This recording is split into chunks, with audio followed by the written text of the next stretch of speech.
In 1963 and 1964, St. Augustine, Florida, became the front line of America's civil rights struggle.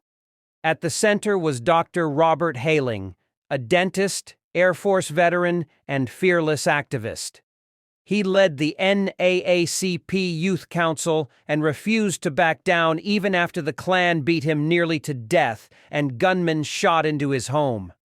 Rare among civil rights leaders, Hayling openly called for armed black self-defense. In July 1963, 16 young protesters were jailed after a Woolworth sit-in. 4 of them, JoeAnn Anderson, Audrey Nell Edwards, Willie Carl Singleton, and Samuel White, became known as the St. Augustine Four. Sent to reform school for 6 months, their case gained national outrage when Jackie Robinson and the black press exposed it. The children were freed in early 1964. That spring, protests escalated. Hayling called on Dr. Martin Luther King Jr. and the Southern Christian Leadership Conference. On June 11th, King was arrested at the whites-only Monson Motor Lodge.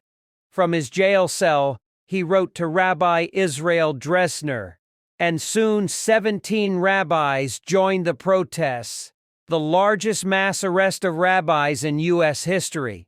1 week later, black and white activists jumped into the whites-only pool at the Monson. In front of the cameras, the manager poured acid into the water. Those shocking images spread worldwide. The very next day, the Senate passed the Civil Rights Act. By July, segregation in public places like that pool was outlawed. St. Augustine proved that history is moved not just by speeches in Washington, but by children in reform schools, rabbis in handcuffs, and bodies in poisoned water.